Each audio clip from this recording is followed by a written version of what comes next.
పశ్చిమ నియోజకవర్గంలో Kaleshwara market, flower market రెండు కూడా ఉదయాన్నే ఈ కూరగాయల వ్యాపారం చేసిన వాళ్ళని, పూల వ్యాపారం చేసిన వాళ్ళని కూడా కలవడం జరిగింది. ఇక్కడ వ్యాపారం చేసిన వాళ్ళకి చిరు సమస్యలు ఉన్నాయి. దాంతోపాటు మౌలిక సదుపాయాలు చాలా తక్కువగా ఉన్నాయి. వాళ్ళకి బాత్రూమ్లు కానీ, నీటి సమస్య కానీ ఇవన్నీ ఉన్నాయి. అవి కొంచెం శుభ్రంగా కావాలని అడిగారు. అన్నిటికంటే ఎక్కువ సంతోషకరమైనది ఏంటంటే, ముఠా కార్మికులను అడిగితే ఇక్కడ చేసుకునే వ్యాపారస్తులను మమ్మల్ని బాగా చూసుకుంటున్నారు. వ్యాపారస్తుల దగ్గర సమస్యలు తెలుసుకొని వాళ్ళ సమస్యలను కనుక పరిష్కరిస్తే మేము సంతోషంగా ఉంటాం అని చెప్పడం కూడా జరిగింది. అది చాలా సంతోషకరం.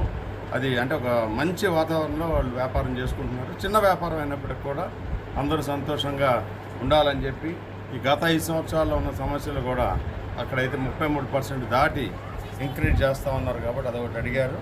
వ్యాపారస్తులందరికీ కూడా దండుగా ఉండి ఎట్టి పరిస్థితుల్లోనూ ఎటువంటి రకమైన సమస్యలు రాకుండా ఈ లోగడ ఎట్లాగైతే చిన్నదానికి పెద్దదానికి డబ్బులు, కరప్షను ఇవన్నీ ఎక్కువైనాయి అన్నారు.